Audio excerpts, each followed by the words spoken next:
está em andamento a maior operação contra o crime organizado da história do Brasil, segundo a Receita Federal. Uma força-tarefa composta pelo Fisco, pelo Ministério Público, pela Polícia Federal e pelas polícias civis e militares de 8 estados está nas ruas nesta manhã. Foi deflagrada a Operação Carbono Oculto, que, de acordo com as autoridades, tem como objetivo desarticular um intrincado esquema colocado em prática por organizações criminosas investigadas por participação fraudulenta no setor de combustíveis. Essa organização criminosa tem nome, é o Primeiro Comando da Capital, a facção criminosa que surgiu dentro das cadeias do estado de São Paulo e que se transformou numa verdadeira multinacional de atividades ilegais, estaria por trás deste esquema, que lesa tanto os consumidores de combustíveis que utilizam nos carros deles, podem ser vítimas de combustível adulterado. Isso está no foco desta operação, bem como a sonegação de impostos.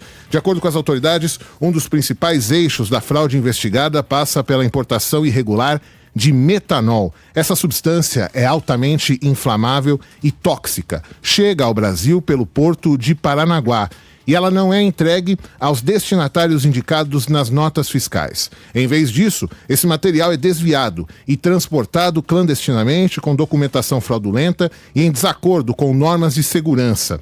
Ele, então, esse material, o metanol, é direcionado a postos e distribuidoras nos quais é utilizado para adulterar combustíveis, gerando, novamente, de acordo com as autoridades, lucros bilionários à organização criminosa.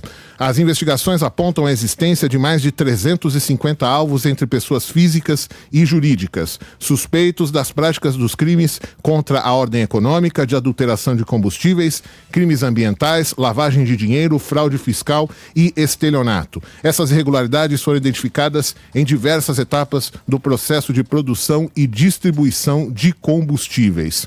O PCC, dizem as autoridades, está associado a essa rede de organizações criminosas e destacam as autoridades que o PCC, então, está inserido dentro da economia formal, dentro do setor de combustível e dentro do sistema financeiro. As autoridades dizem também que proprietários de postos de gasolina que venderam os estabelecimentos não receberam o valor da transação e foram ameaçados de morte caso fizessem qualquer tipo de cobrança.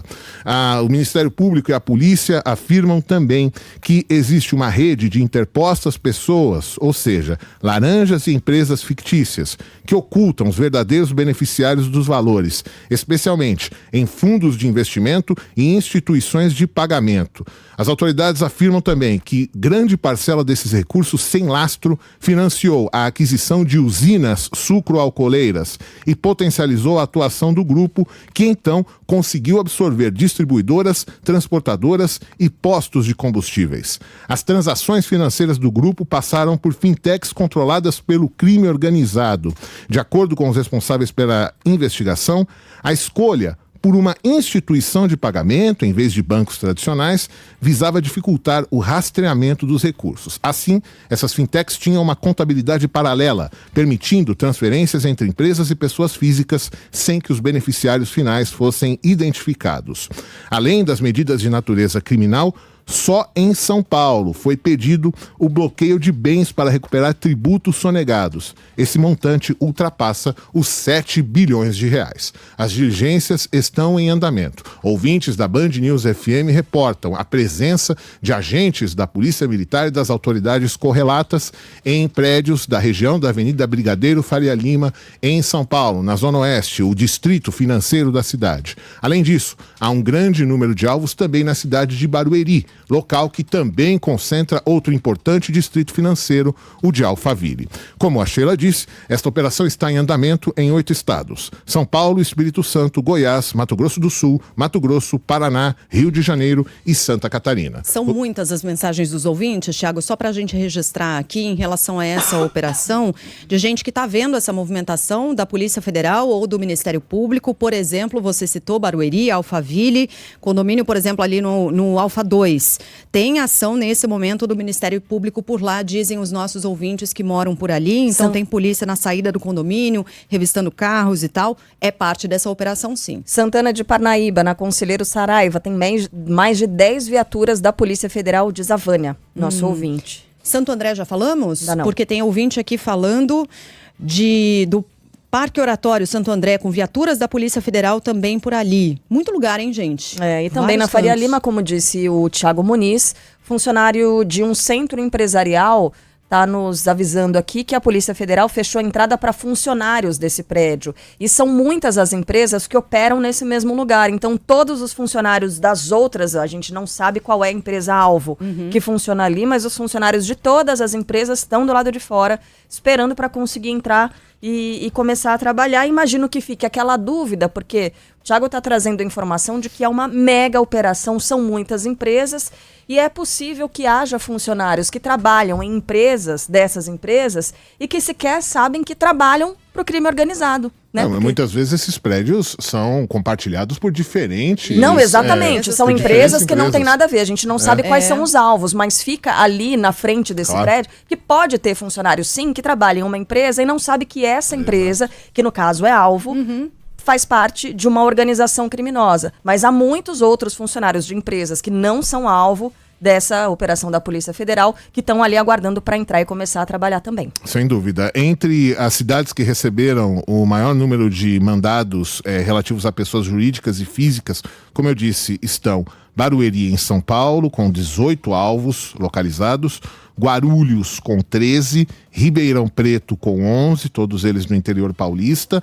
A cidade de São Paulo concentra de longe o maior número de alvos, são 147 só na capital paulista.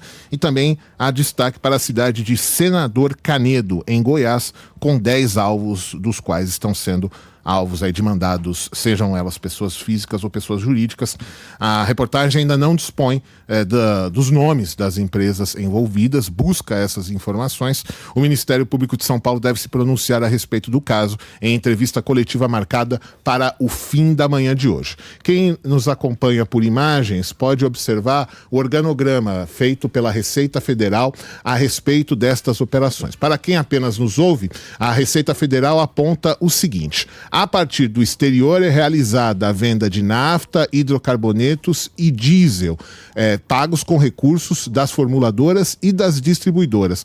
Então, essa venda, ela é repassada a importadoras que teriam a presença de interpostas pessoas ou laranjas. E estas importadoras, eles então se concentram em 3 tipos de operações diferentes.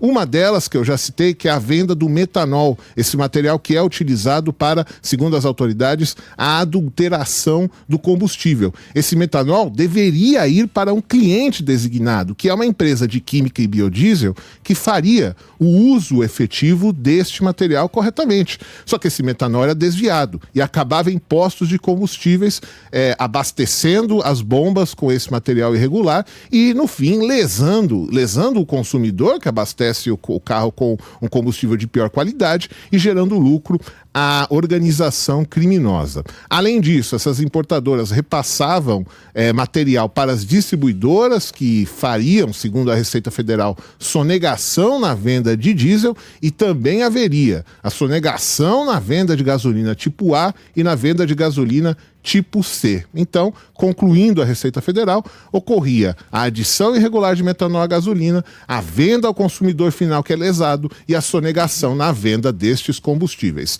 Ainda a respeito da Operação Carbono Oculto, os integrantes dessa organização criminosa, elas então conseguiam acesso a fundos multimercado, fundos imobiliários, bens de luxo e caminhões dessas empresas responsáveis por esse tipo de transporte de combustíveis, e todos esses recursos, junto com o das administradoras dos postos, das distribuidoras de combustíveis e até das lojas de conveniência, eles eram repassados para fintechs, que então distribuíam o dinheiro ilícito aí lavado para os beneficiários do esquema. As informações repassadas, portanto, pela Receita Federal a respeito da Operação Carbono